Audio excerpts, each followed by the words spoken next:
باللہ من الشیطان الرجیم بسم اللہ الرحمن الرحیم الحمد للہ رب العالمین الصلاۃ والسلام علی سید الانبیاء والمرسلین اما بعد اعوذ باللہ من الشیطان الرجیم۔ آج ہم تمام لوگ یہاں یاد کربلا، یاد امام حسین شہدائے کربلا کو خراج تحسین پیش کرنے کے لیے بیٹھے ہوئے ہیں۔ اس خراج تحسین کو پیش کرنے کے ساتھ ساتھ ہمیں یہ بھی معلوم ہونا چاہیے کہ آخر یہ میدان کیوں لگا تھا، یہ کربلا کی سرزمین پہ جنگ کیوں ہوئی تھی، اور یہ جنگ کس کے ساتھ تھی، اور یہ جنگ کی وجہ کیا تھی۔ تو میرے بچوں، آپ یاد رکھیے، یہ حق و باطل کی جنگ تھی، سچائی کی جنگ تھی، برائی کو ختم کرنے کی جنگ تھی۔ جب حضرت امیر معاویہ کا وصال ہو گیا اور اب خلافت کا سلسلہ آگے کی طرف بڑھنا چاہا تو یزید نے جو ہے وہ لوگوں سے بیعت مانگنا شروع کر دی۔ بیعت کا مطلب ہوتا ہے جیسے آج کل ہم ووٹ ڈالتے ہیں نا، ووٹ دینے جاتے ہیں کہ بھائی ہم اس بات کی گواہی دیتے ہیں کہ یہ اچھا بندہ ہے، اس کو سب جو ہے وہ مانے، یہ اچھے کام کرے گا۔ لیکن یزید جو ہے کوئی اچھے کام نہیں کرتا تھا، یزید تمام برے کام کرتا تھا، وہ دین میں تبدیلی لا رہا تھا، دین کے جو جائز کام ہیں ان کو ناجائز، اور ناجائز اور حرام کاموں کو جائز کہتا تھا۔ وہ شرابی تھا، برے کام کرتا تھا، جھوٹ بولتا تھا، لوگوں کو بے جا قتل کرتا تھا۔ تو اس کے خلاف حضرت امام حسین نے یہ جنگ کی۔ یہ جنگ کا آغاز کہاں سے ہوا؟ حضرت امام حسین مدینہ میں رہتے تھے۔ اب مدینہ میں جب یہ خبر پہنچی ہے اور آپ سے بیعت لینے کی کوشش کی گئی تو پھر حضرت امام حسین کو یہ کہا گیا کہ آپ بیعت لیں یا تو ہم سے جنگ کریں۔ تو حضرت امام حسین کو گوارا نہیں تھا کہ مدینے میں رہیں اور خون بہے، کیونکہ یہ وہ مقدس سرزمین ہے کہ جہاں حضور جلوہ فرما ہے۔ تو حضرت امام حسین نے مدینہ چھوڑ دیا۔ میرے بچوں، ایک بات یاد رکھیں کہ آج کوئی حاجی، کوئی معتمر، کوئی عمرہ کرنے والا مدینہ جاتا ہے نا تو اس کا آنا مشکل ہوتا ہے۔ وہ واپس جب لوٹ رہا ہوتا ہے تو اس کا دل بوجھل ہوتا ہے، دل اداس ہوتا ہے کہ میں مدینے سے لوٹ رہا ہوں، 10 دن گزارے ہوتے ہیں، 20 دن گزارے ہوتے ہیں، اس کا لوٹنا مشکل ہو جاتا ہے۔ تو ذرا غور کیجئے کہ وہ امام حسین کہ جن کا بچپن مدینے میں گزرا، جن کا لڑکپن مدینے میں گزرا، مسجد نبوی میں آتے جاتے گزرا ہو، حضور کے قرب میں گزرا ہو، اب وہ مدینہ چھوڑ رہے تھے، تو کیا کیفیت ہوگی، وہ کیا دل اداس ہوگا کہ اپنا گھر چھوڑ رہے ہیں، اپنے نانا جان کا شہر چھوڑ رہے ہیں۔ تو بس وہاں سے مدینہ سے مکہ کی طرف گئے۔ یہ 27 رجب تھی جب آپ نے سنہ 60 ہجری 27 رجب کو آپ نے مدینہ سے مکے کی جانب نکل گئے۔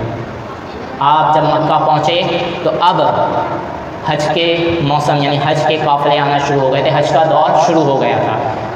اب مکہ میں بھی آپ کو کوفے والوں نے خط لکھ کے کہا کہ آپ کوفے آئیے، ہم آپ کا ساتھ دیں گے، آپ کوفے آئیے، ہم آپ کے ساتھ ہیں۔ اتنے خط بھیجے کہ راوی لکھتا ہے کہ 3 بوریاں بھر گئیں۔ کتنی بوریاں؟ 3 تھیلے بھر گئے خطوں کے۔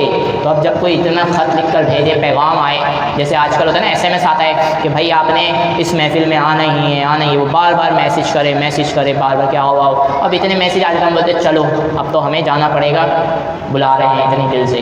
تو 3 سب ادھر توجہ کریں میری طرف کہ 3 بوریاں بھر گئیں۔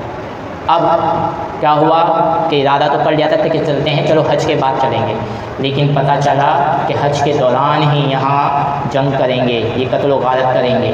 تو 8 ذی الحجہ کو حضرت امام حسین نے جو حج کا احرام باندھنا تھا نا، اسے عمرے کے احرام میں تبدیل کیا اور عمرہ کر کے وہاں سے نکل گئے۔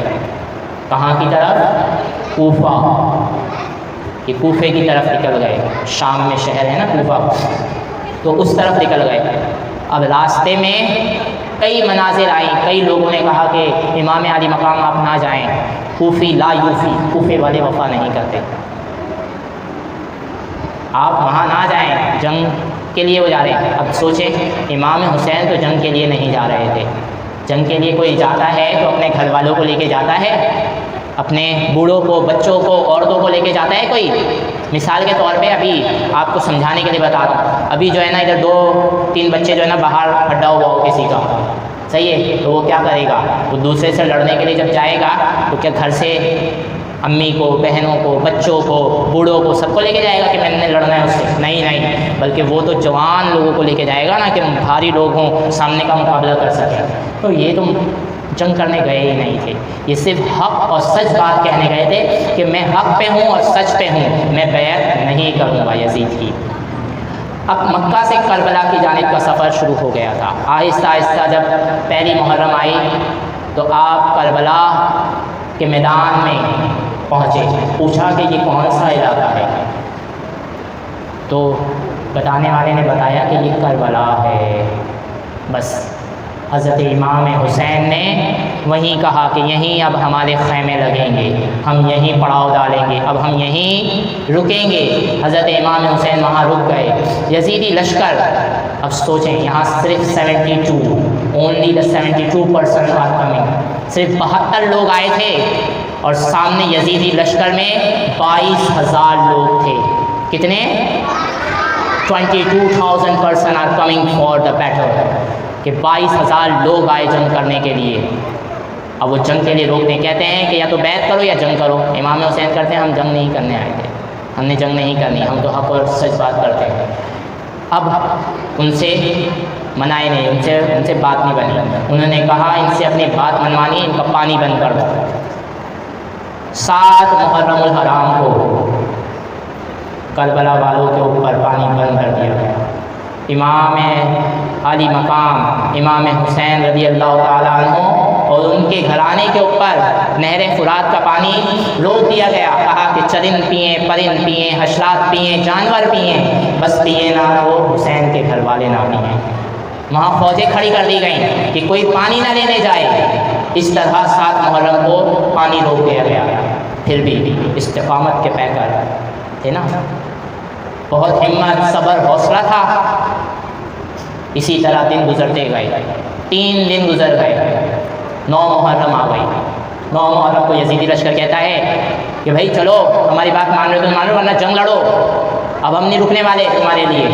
تو امام حسین نے کہا جنگ ہی لڑنی ہے نا تو 1 رات کی مہلت دے دو، ہمیں اپنے اللہ کے حضور عبادت کرنی ہے۔ دیکھیں آج ہم نماز کے لیے، عبادت کے لیے چیزوں کو عذر بناتے ہیں کہ ابھی پڑھ لوں گا میں نماز، ابھی کر لوں گا یہ اچھے کام، ابھی عبادت کر لوں گا میں۔ وہ تو میدان جنگ میں ہے، لشکر کہہ رہا ہے کہ مجھے لڑنا ہے، اور امام علی مقام کیا کہہ رہے ہیں؟ مجھے عبادت کرنے کے لیے 1 رات اور دے دو۔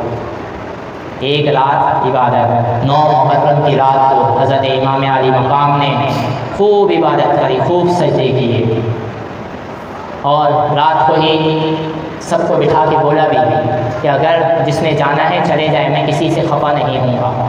لیکن کوئی بھی نہیں گیا۔ 72% آر اسٹل ہیئر، وہیں رہے۔ سب نے کہا کہ امام ہم تو آپ کے ساتھ آئے ہیں، ہم آپ کے ساتھ ہی لڑیں گے، ہم آپ کے ساتھ ہی رہیں گے۔ اب 10 محرم کی صبح، ہم تو یہاں ہوتا ہے نا بارش ہو جائے تھوڑی سی، یا ہمیں تھوڑی سی جو ہے کسی سے گھر میں لڑائی ہو گئی، ابھی میرا دماغ وہ ہو رہا ہے، میں نہیں جا رہا ابھی نماز پڑھنے، میں نہیں جا رہا یہ کام کرنے، ایسے کرتے ہیں۔ اب تو جنگ کے نعرے بج گئے صبح، لیکن پھر بھی فجر کی نماز ادا کری، فجر کی نماز ادا کری ہے۔ تو وہ جنگ کے میدان میں بھی نماز پڑھتے رہے، اور ہم آج کیا کر رہے ہیں کہ ہمیں تو سب آسائشیں ہیں، اتنی بہترین ٹائلوں میں لگی ہوئی مسجدیں، پنکھے، اے سی، یہ سب میسر ہے، اس کے بعد بھی نماز نہیں پڑھتے، اس کے بعد بھی عبادت نہیں کرتے۔ تو ہمیں سوچنا چاہیے۔ اب جو ہے وہ جنگ شروع ہوئی، صبح جنگ شروع ہوئی تو سب سے پہلے جو ہے وہ آپ کے حضرت امام حسین کے بیٹے علی اکبر جنگ کرنے کے لیے نکلے، ان کو اجازت ملی۔ سب سے پہلے وہ جنگ کرنے کے لیے گئے، انہوں نے بہت سارے دشمنوں کو مارا۔ یہ تو آج کچھ لوگ ہیں جو بلا وجہ کے ہائے ہائے کہتے ہیں کہ ظلم ہوا، یہ ظلم نہیں، اصل تو بہادری تھی وہاں کہ اکیلے 72% 22,000 کا مقابلہ کر رہے تھے۔ یہ بہادری اور شجاعت تھی، یہ رونا دھونا نہیں تھا جو آج لوگوں نے کیا ہوا ہے۔ یہ تو بہادری والا دن تھا کہ بہادری دکھائی کہ ایک ایک شخص نے سینکڑوں یزیدیوں کو خاک میں ملا دیا. پھر حضرت علی اکبر شہید ہو گئے. اور آپ کو بتائیں کہ جتنے حضور کے گھر والے جنگ کرنے گئے نا، وہ اکیلے کوئی بھی آتا نا سب کو ختم کر دیتے. لیکن یزیدی لشکر کیا کہتا کہ اکیلے نہ جانا، یہ علی کے بیٹے ہیں، یہ علی کی اولادیں ہیں، یہ تمہیں چھوڑیں گی نہیں، ان کو گروپ بنا کے مارنا ہے، ان کا قتل جو ہے وہ گروپ میں کرنا ہے، ورنہ تم تو جاتے جاؤ گے مرتے جاؤ گے. تو گروپ میں ہر کوئی جس کو شہید کیا گیا، کسی ایک کے اندر اتنی ہمت نہیں تھی کہ اکیلا آ کر حضرت علی کے گھر والوں سے لڑ لے. پورے مجموعے کے ساتھ تیروں کو چلایا گیا، تلواریں چلائی گئی تو پھر شہید کیا گیا. اسی طرح آہستہ ایک کر کے جو ہے وہ حسین کے گھر والے شہید ہوتے گئے.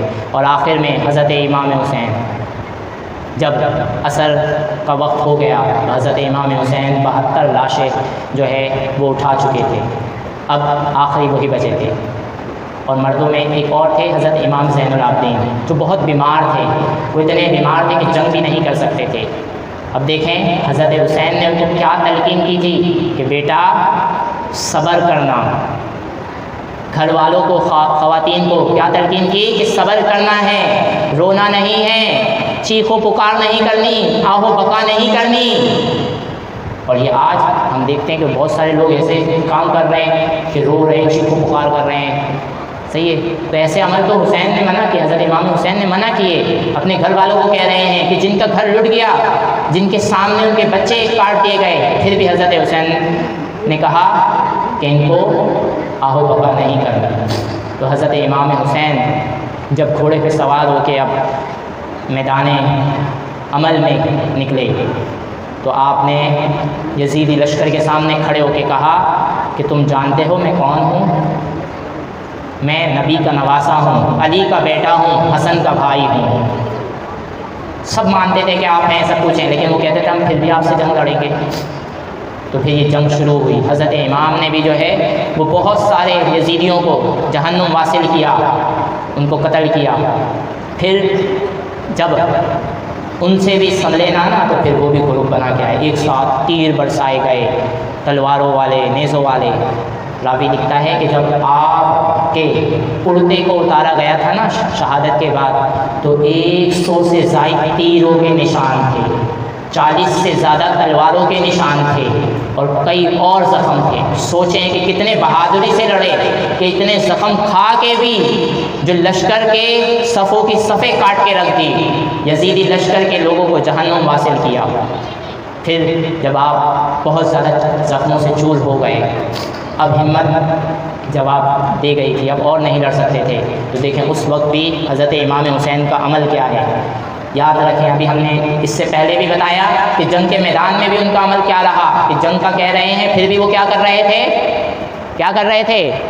نماز ادا کر رہے تھے. تو بس ابھی بھی اب وہ گھوڑے سے اتر کر اپنا سر سجدے میں رکھ دیتے ہیں اور اللہ سے دعا کرتے ہیں کہ اے اللہ میں تیری رضا میں راضی ہوں، اے اللہ میں تیری رضا میں راضی ہوں، تو بھی مجھ سے راضی ہو جا. اور کہا سبحان ربی الاعلیٰ. یہ کون سی وقار ہے، بلا کا شاہ سوار ہے، لباس ہے پھٹا ہوا غبار سے اٹا ہوا، تمام جسم نازنی چھدا ہوا کٹا ہوا، یہ نبی کا نور عین ہے، یہ بالیقین حسین ہے. تو بس حضرت امام حسین نے سجدے میں سر رکھا ہوا تھا، تو یزیدی لشکر کا ابن زیاد ہی ہے نا، ابن زیاد نہیں ہے، عمر بن سعد نے، صحیح ہے، کچھ تو ڈر رہے تھے کہ قریب نہیں آ رہے تھے کہ ابھی بھی جو ہے نا یہ تو اس حالت میں بھی بہت لوگوں کو مار دیں گے. تو پھر جو ہے وہ ابن سعد نے جو ہے وہ امام علی مقام کے گلے پر جو ہے وہ تلوار چلائی، خنجر چلایا، اور آپ کے جسم سے جو ہے وہ سر مبارک الگ ہو گیا. آواز آ رہی تھی، اس پیاسے پر علی شیر خدا کو ناز ہے، اس نواسے پر محمد مصطفیٰ کو ناز ہے، اوروں نے بھی سجدے کیے، اس کا عجب انداز ہے، اس نے وہ سجدہ کیا جس پر خدا کو ناز ہے. یعنی ایسا سجدہ کہ شہادت کے وقت بھی چاروں طرف سے دشمنوں میں گھرے ہوئے ہیں، پھر بھی اللہ کے حضور سجود ہیں، سجدے میں ہیں۔ تو ہمیں بھی چاہیے کہ ہم بھی عبادت کریں۔ ہم تو تھوڑے سے بیمار پڑ جاتے ہیں تو نماز پڑھنے چھوڑ دیتے ہیں نا، تھوڑے سے بیمار، یہاں ہلکا سا ہاتھ میں یہ لگ گیا، امی میں جو ہے نا وہ آج نماز نہیں پڑھوں گا میں، کیونکہ یہاں ہاتھ رکھتا ہوں نا تو وہ جو ہے نا یہ درد ہوتا ہے۔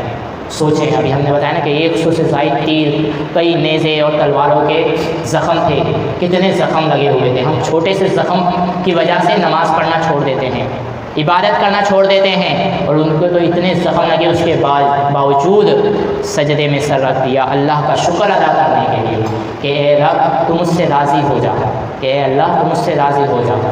تو یہ پھر آپ کی شہادت ہو گئی۔ اس کے بعد بھی کئی واقعے ہیں، اب وقت کم ہے، صحیح ہے نا، باقی جو 2-4 باتیں ہیں وہ سر آپ کو بتائیں گے۔ تو ہمیں بس یہ یاد رکھنا چاہیے کہ ہم یہ جو میدان کربلا تھا اس سے ہمیں کیا سبق ملا کہ حضرت امام حسین دین کی بقا کے لیے، دین کی سلامتی کے لیے، یہ جو آج ہم سکون سے عبادتیں کر رہے ہیں نا، ہمیں پتہ ہے کہ نماز، یہ روزہ، یہ زکوٰۃ، تو اس کی بقا کے لیے نکلے تھے، صحیح ہے۔ اگر حق و باطل کو کہ آنے والے وقت تک کوئی جو ہے وہ ظالم جو ہے وہ ظلم نہ کرے، کہ ظلم کے خلاف کھڑا کس طرح ہوا جاتا ہے، اس لیے امام حسین نکل کر مثال بتا دی کہ چاہے حاکم، چاہے کتنا بھی ظالم ہو، کتنا بھی ظلم کرنے والا ہو، اس کے خلاف آپ نے کھڑے ہونا ہے، اس کے خلاف آپ نے جنگ کرنی ہے۔ تو یہ ہمیں چاہیے کہ ہم عبادات کریں۔ اب یہ 9-10 محرم ہے تو اس میں عبادت کرنی چاہیے، کیونکہ حضرت امام حسین کا بھی یہ عمل تھا کہ وہ عبادت میں مشغول تھے۔ ہمیں بھی عبادت کرنی چاہیے، یہ نہیں کہ گلی کوچوں میں نکل گئے تماشے دیکھنے، گھروں میں بیٹھیں، قرآن کی تلاوت کریں، اِیصال ثواب کریں، نماز پابندی سے پڑھیں۔ ہم کیسے باہر نکل جاتے کہ چلو بھائی وہ تماشا وہاں ہو رہا ہے، لگا ہوا ہے، وہ دیکھنے جائیں، وہ چیز ہو رہی ہے ادھر، تو ایسے یہ کام نہیں کرنے، ہم نے یہ کام نہیں کرنے۔ کوئی نہیں جائے گا نا اس طرح کے تماشے دیکھنے۔ ہاں، کیا کرنا ہے ہم نے 9-10 محرم کو؟ کیا کرنا ہے؟ قرآن کی تلاوت اور کیا کرنی ہے؟ وقت پر نماز پڑھنی ہے، عبادت کرنی ہے، اور جو ہم تلاوت کریں گے اس کا اِیصال ثواب شہدائے کربلا کو کریں گے۔ 10 محرم میں اپنے گھر پر اہتمام کریں، صحیح ہے، نیاز کا اہتمام کریں اچھے طریقے سے، اپنے عزیز و اقارب کو محلے میں ان کو بھی بانٹیں، صحیح، ان سب چیزوں کا اہتمام کریں۔